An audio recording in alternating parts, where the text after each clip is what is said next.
Hi, good morning, good afternoon. Hello, everyone.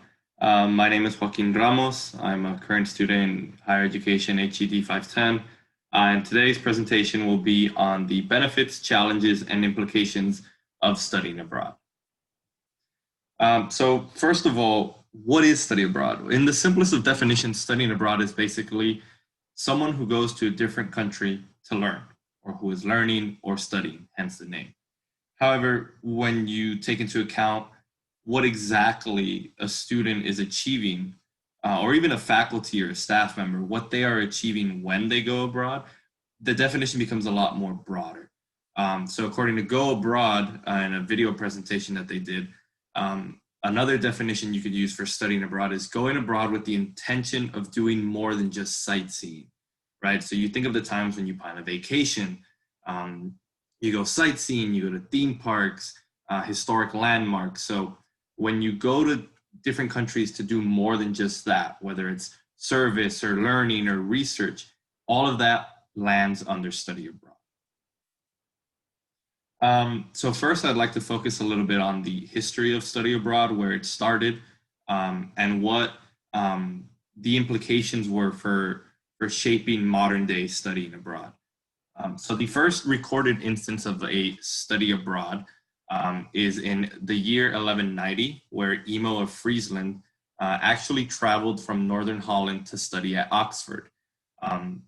While this wasn't a cited and professional study abroad program where it was accredited and all that, it is the first instance of a student leaving their home country to study abroad in a different country in order to gain a degree or qualifications of such. Another important factor in the history of study abroad was in 1754, when Napoleon Bonaparte of France urged his fellow countrymen that the exchange of professors among various nations is something that France as a whole should have been doing. And his argument was that the peace and the security of each nation was dependent of the peace and the security of all.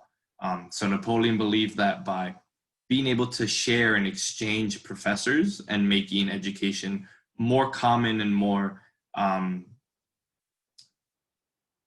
just more common among the various nations would provide more peace and security for everyone in Napoleon's France.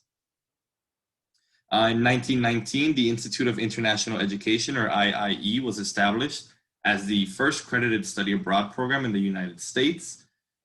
The program was created at the University of Delaware, and during its inaugural year, began to send or receive approximately 4,000 students a year. Moving on to after World War I and World War II in the 1950s, exchange programs emerged and became a lot more sought after, especially after the decline of American isolationism.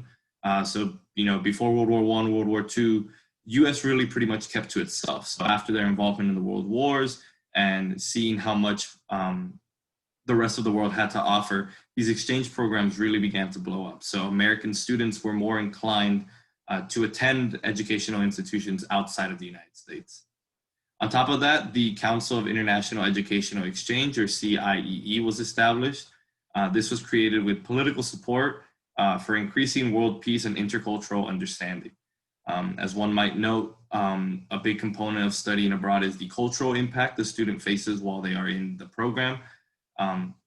So the CIEE really focused on that intercultural understanding of where the student is placed, understanding the cultural, the traditions, the language, and theoretically creating or increasing world peace among those countries. In the 1960s, the interest of study abroad participation increased away from Europe. So those that were affected, Africa, Asia, and South America in particular, were beginning to show more interest from particularly American students. And then, however, in the 70s and 80s, there was a decline amongst world participation in study abroad. And this is due due to the fact that governments just did not make international education a priority at the time. In the 2000s, and more of a modern day study abroad program, is the advancing technology and accessibility to travel really increased the want of study abroad. Nowadays, we have 16-hour long haul flights that can connect London to Auckland, New Zealand. So hopping on a plane can virtually get you anywhere nonstop nowadays. So the accessibility to travel really made it that much easier and that much more accessible for students to be able to attend these programs.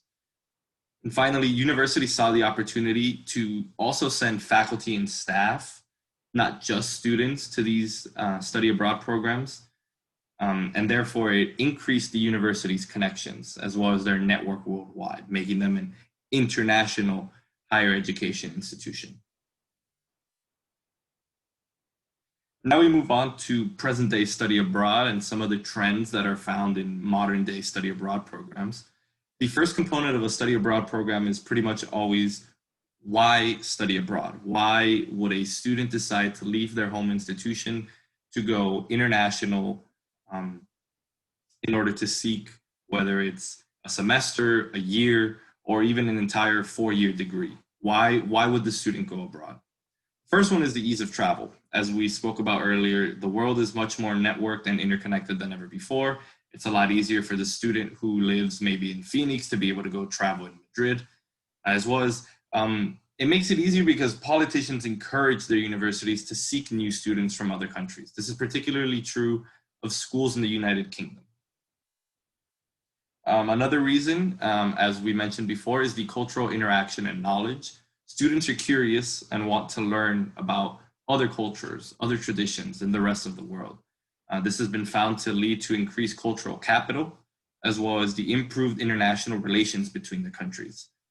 If two countries, for example, Spain and the US, are constantly sending students to one another, then one would hope that this would translate to improved international relations between the countries, either immediate or in the future. Thirdly, there's the economic benefit, both for the student, the institution, as well as the host country as well. For the student, there is the hope of future economic incentive by receiving a qualified degree from an abroad institution compared to their home country. This is seen a lot with Asian and African students who are degree-seeking students, both in Europe and North America. For the institution, it's just the added out-of-state or out of jurisdiction tuition that is coming to them. And for the host country, it's, day-to-day costs, housing, food, just an increase in economic benefit for all parties involved. And finally, this one's out of personal opinion from someone who has personally taken part in a study abroad program. Much like the cultural interaction and knowledge piece, students just want something new.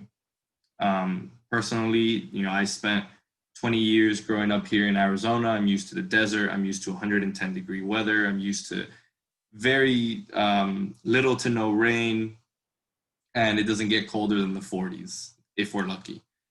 So one of the things I wanted was to try something new.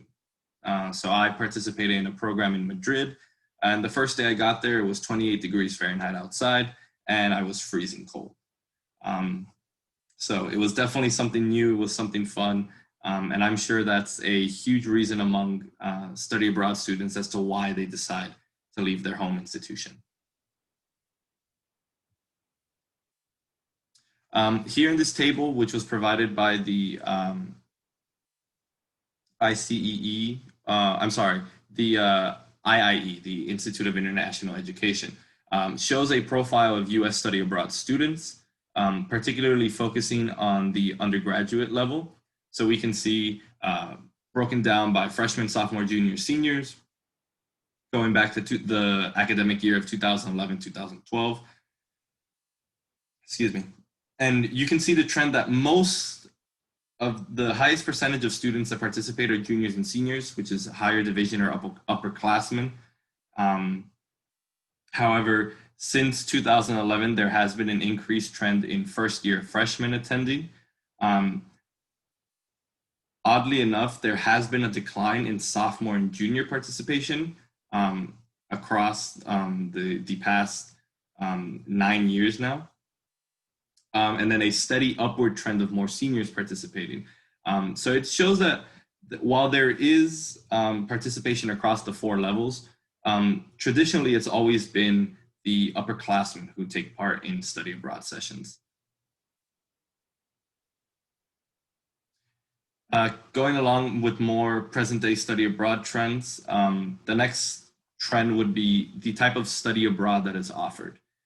So whether that's just deciding on going solely to study, a combination of study and service learning, a study and internship, or just an internship on its own, or merely a research abroad trip. The image on your right is a screenshot of the program options offered by ISA, which is International Studies Abroad. They are a program that focuses on allowing students to participate in these different programs worldwide. They have offices on pretty much every continent of the world, excluding Antarctica. And these are the different programs that they have. So you can see study, intern, research, gap, and even virtual, which we will talk about in a bit. And one interesting trend is there's been an increase in semester-long programs compared to academic year programs. This is a trend that's been going recently in around the last decade.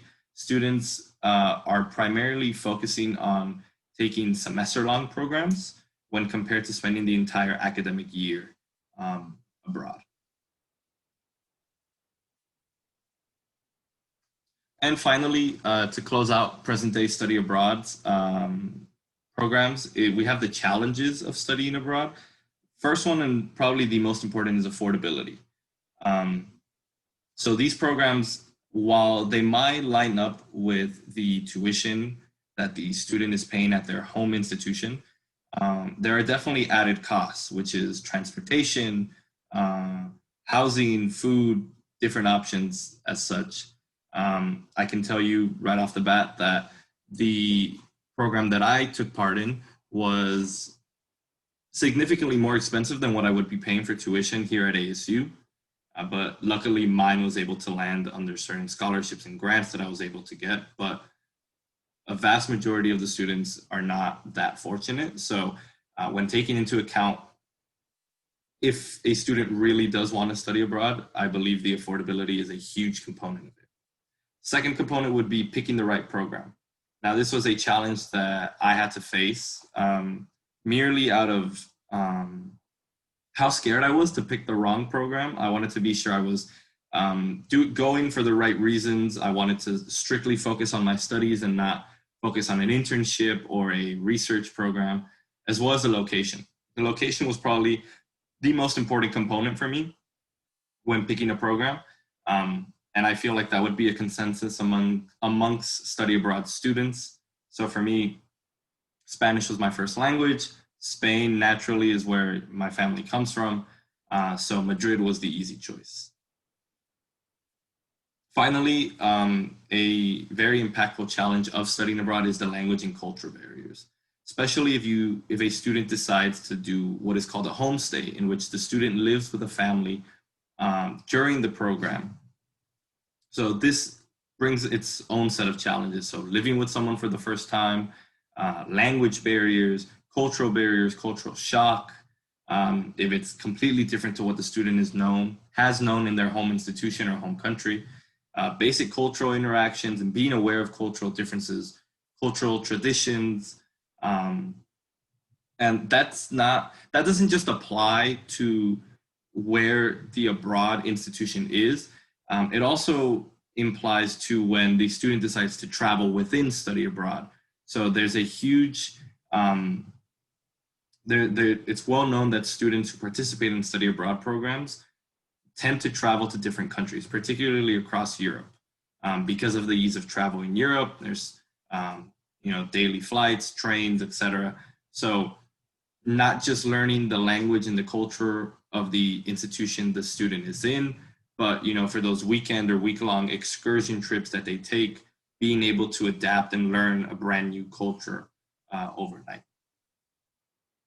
And the picture included is the metro map for Madrid, which was definitely one of the hardest things that I had to learn during my time abroad. It was definitely a culture shock because in Phoenix, we have one light rail that has one line and about maybe 20 stops, and that's about it. So having to learn something so complex with different stops, and even though Spanish was my first language, the Spain Spanish is a lot different than Mexican Spanish. So even being able to hear what stop I was at was a challenge that I had to overcome. And as you can see in the picture, it's not a very neatly organized metro. So it was definitely confusing, and I can admit that I got off on the wrong stop plenty of times. Finally, I want to close out with the future trends of study abroad, where study abroad is headed and what it'll look like in 10 to 15 years. So Katsantzis argues that study abroad is used for improved international relations, as we spoke about before. She also argues that study abroad has the ability to significantly contribute to the preparation of students to function in a multicultural world and promote international understanding. So again, that intercultural piece is very important to study abroad. It improves relations, and it just makes students more aware of the world around them. They're not locked in a, let's say, shell of their home country. They're able to go out and explore, learn more about the country, learn more about the language, learn more about the culture, but at the same time be able to learn more about themselves. So where is study abroad headed? Well, with the COVID-19 pandemic and the economic collapse, which is feared to be coming, there has been a reduction and even a cancellation of programs already. For the programs who wish to remain, there will have to be a huge shift in how the program is run. A number of safety modifications will have to be taken place, just as the world has adapted to wearing masks, staying 6 feet apart, being able to implicate those in the classroom, even at the international level, will be hugely important and will completely affect the number of students who will want to take part in these study abroad sessions. Something that international institutions are already putting into place are virtual exchange programs. So the classes are taught over Zoom or another platform from the international institution to students while they're still at their home institution. So for example, if I want to take part in an international class being taught by Cambridge, I would simply log on to the virtual class and take the class online with them. Now, there are some challenges to this. One of them would be time zones. So what time do you teach the class? Is it pre-recorded? And then you would argue that it takes away from the whole study abroad experience, right? The whole point of studying abroad is that cultural immersion, that improved multicultural world that the student is taking part of. I can 100% tell you that if they had told me, oh, you're going to be doing a virtual exchange program in Madrid, but you don't get to go to Madrid, you're going to stay in Tempe, I would have said no, because the largest reasoning behind the study abroad program was getting that new experience, actually going to Madrid, learning the city, studying over there with professors from there. But at the same time, I do see some advantages towards it. It'll make it that much more affordable for these students to participate in these programs. So if there are students with financial barriers who might not be able to afford a flight, might not be able to afford the housing at an international institution, they merely could just pay their tuition at their home institution and take these classes taught by the international institution. So while I do see challenges, and as a personal opinion, do see that it would take away from the overall experience, I do see the advantages of moving to a virtual setting with these exchange programs and future study abroad sessions. One of the quotes from the reading was, with future study abroad programs, the home institutions and the students really need to transition from asking where do you want to study to more of what do you want to study, because that will allow the student to focus strictly on the curriculum they want to learn, and not just, oh, I want to go to Madrid and I don't care what I study, I just want to be in Madrid. So again, that goes hand in hand with the advantages of that virtual exchange program. And lastly, I just want to touch a bit on my personal opinion of study abroad. As I mentioned before, I spent an entire spring semester in Madrid. These are some of the pictures while I was over there in Italy, France, and then at a Real Madrid game. It was definitely a life-changing experience. And I hate saying that because I remember when students who had already gone to study abroad would come back and they would tell me, you know, it's a once in a lifetime experience. It changes you. You have to do that. And I would say that's so cliche. Like it's just traveling abroad. But going back to the very definition of studying abroad, it's not just traveling. It's not just learning. It's taking in so many different cultures and so many different aspects of the country you're in and the countries you visit. And not just that, but you get to meet so many people from around the world and around the United States. The guys you see in these pictures, I had no idea who they are, and they live in cities all across the United States. And now we're all just one tight knit family. You know, we try and hang out as much as possible when one of us is in town, or we plan trips accordingly within the United States because with us, we've already traveled around the world. So spending a weekend away from home in the US is nothing with us. Um, so I would 100% recommend that every higher education student participate in a study abroad session, whether it's a week, a summer, a semester, a year. If they have the means and you know they don't have that financial burden on them, if the scholarships will pay for it, if they've saved up enough money, I 100% recommend for a student to participate in a study abroad session because as cliche as it sounds, it is definitely a one of a kind experience and it definitely does change you and the way you perceive the world around you. So that's it. Thank you.